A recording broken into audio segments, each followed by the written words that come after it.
Hey, Shalom, it's Doug, Grown in Faith Farm. Today what we're going to do is, while I'm here by myself, is we're going to talk about cleaning out the wood cook stove. I see a lot of videos on the YouTube and they give wood stove reviews, but I don't think I've ever caught one where there's some cleaning going on. So I'm going to show you today, we're going to go over what some of the maintenance is that you have to do to your wood cook stove to keep it operating safely, for yourself and your family. And what we do too here is we run a creosote log. You can get them anywhere pretty much, hardware stores, Home Depot or Walmart. And we run their creosote logs through here probably once a month, at the least once every 2 months. And what that does is it hardens the creosote and causes it to fall down the flue. You're not getting any buildup. What happens in smoke with chimney fires and wood cook stove fires is the flue, this pipe going up, out to the ceiling and then out on the roof, builds up creosote, and it's like choke. And then what happens is the gases can't leave, and then that causes them to heat up, and it can cause a fire. Most of the fires happen in the flue, and it's a very dangerous situation. As a matter of fact, one of our neighbors a couple of miles from here, a couple of weeks ago, lost their home. It was an Amish family, and so you just want to be careful if you have these type of heating or cooking apparatuses that you are properly maintaining them. Okay. So here we go. We're going to try to get this done with no camera person, and hopefully you can see everything. This is the wood box. That's where you put your wood for the fire. They call it the wood box. And then this here is the clean out. Okay, there's like a drawer in here. I'll show you real quick. Well, I'm going to do it because I'm going to clean it anyways. And with these wood cook stoves, you get tools and stuff with them too to help you, and aid you with doing this. There's a crank lever, and that turns the plates on the bottom of the wood cook stove that allows the ashes and cinder to fall down to this tray. Then of course there's this poker that comes with them. And then this is a clean out, and I'm going to show you how we use this. And it basically scrapes the creosote from the back part of the stove up to the front through this little trap door and into your bucket. Okay, so we always keep a bucket on hand, and then we use some pot holders. These are kind of thick, so make sure you use something that can withstand a little bit of heat. And then you pull the tray out. Now we've already with these stoves, every once in a while you can just kind of crank it to let some of the ash drop in here until this tray is full. And then, you don't have to empty it out all the time, but once it's full, then you empty it out, and that allows you to get more room. And what's happening is, inside the wood cook box, inside of there, as the fire logs are burning up, they're creating the ash and cinder, and then it's building up, and then eventually you have your log in here, and it's right underneath the stove. Okay, that's what you don't want. You want plenty of room in there to have heat and air circulation.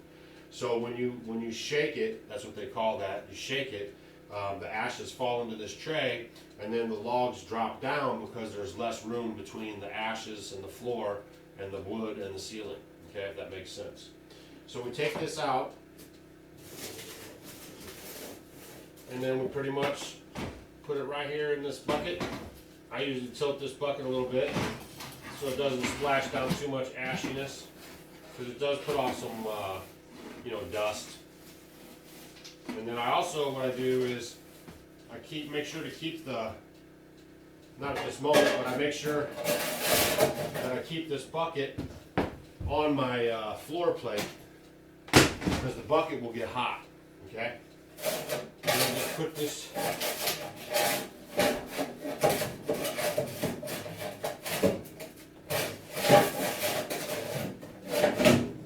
tray back in there.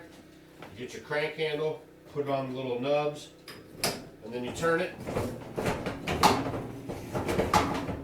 It's like starting an old Model T, huh? Same thing, you just put it on the other side. There's 2 plates in there.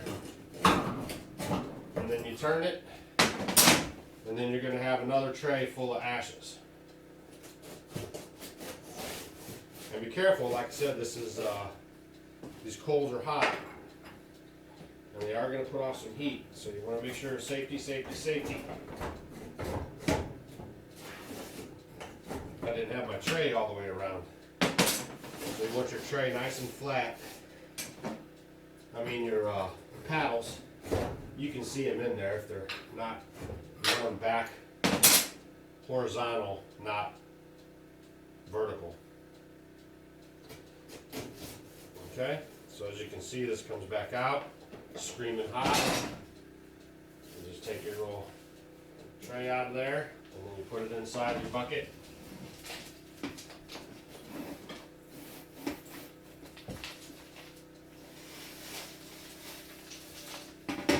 Now some people will carry the tray outside and put it in the bucket in there. I don't really care for that. I try to handle the tray as least as I can and get it in the bucket right away. There'll be a little bit of dusting going on after the fact, but that's fine for me. Then I'll go inside of here again and just kind of move everything around, kind of shake up, because what happens is that the dust in there, the ash kind of compacts, and it still builds up on the wall. So I go around the whole interior of the wood cook box here, and then I spread it all around, and then all the extra ash will fall into this tray again, just because it's a natural thing. There's just a little bit of groove in between the two paddles in there, and so there's a little bit in there, but that's fine. So we close that door, and we close the firebox. This is the oven side here. There's a tray in there. You can adjust the tray up and down. And then right here, what we have are two butterfly screws, and you just turn those, take them off, and this is a little trap door here. And this door leads underneath it's underneath the firebox, and it goes all the way to the back where the flue comes into the back of the stove. Okay, so what you're going to get out of here is all of the creosote that falls down the flue, and it comes in here, and you want to get that cleaned out a couple times every season. Just to make sure you don't. The less flammable stuff you can keep in your stove, the better off you are. So, nice thing about our bucket is we just picked this up. It's just a regular small type of trash bucket, and the nice thing about it is it fits right underneath this clean out. So I didn't do that by design. It was a fluke, but it works out good for us. Then you just put your tool inside of here, and hopefully you'll be able to see this. Then you just kind of pull it forward, and you can see the creosote coming out. Okay, and that's what you want to clean out there. See that creosote coming out into the bucket? These are all the chunks that have been dried up because of our creosote log, and then that are falling down from the back of the stove here. That's how it's designed. So you'll see I go way back into the stove and pull it out.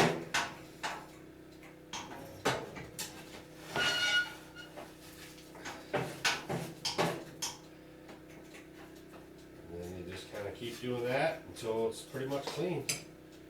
Reaching all the way back, because on the left side you can go way back to where it actually comes into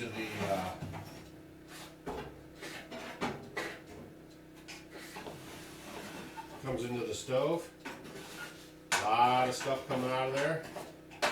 This is actually the first time this year I've done it.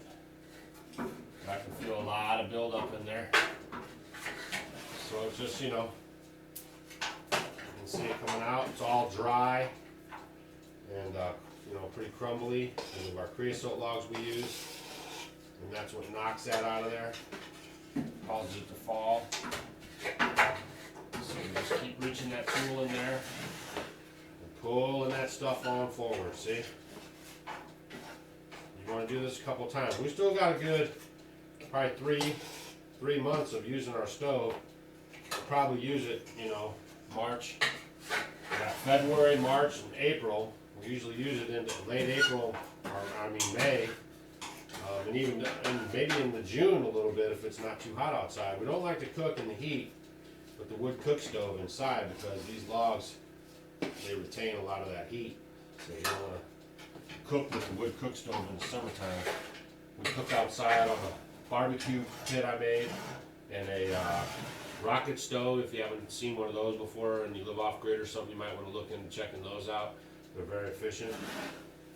And then also we use, LP gas, propane, like a barbecue pit, our barbecue grill. My wife's become an expert at cooking cookies and brownies on the barbecue grill.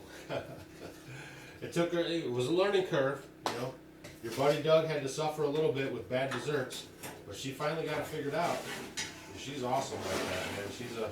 She can really adapt to a situation. Alright, now we're getting this all cleaned out.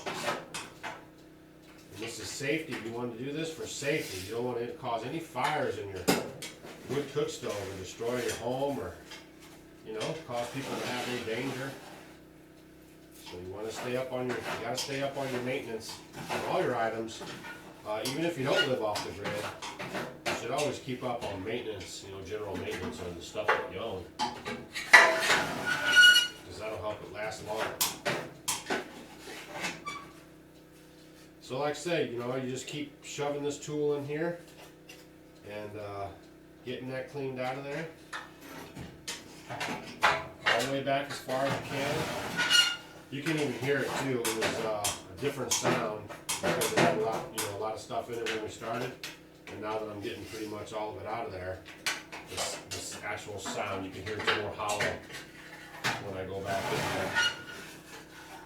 And try to wiggle that tool around so you're getting the sides. And try to get as much as you can out of there.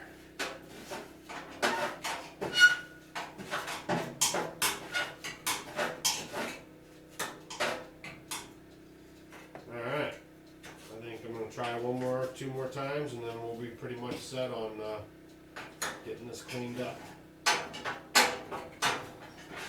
Pretty happy with that. I can feel that I'm getting back there far enough, and there's nothing before I could feel a large pile of dust. But now I don't feeling it. Alright, so then what I also do is I cap this right away because that helps put the fire out, and then I get it out of the house. Normally I take it right outside and put it outside on the ground, but because we're doing this demonstration today, I'm going to finish up doing what I'm doing and show you how you just take the plate and then you put it back on there, the clean out plate. Get your butterfly screws.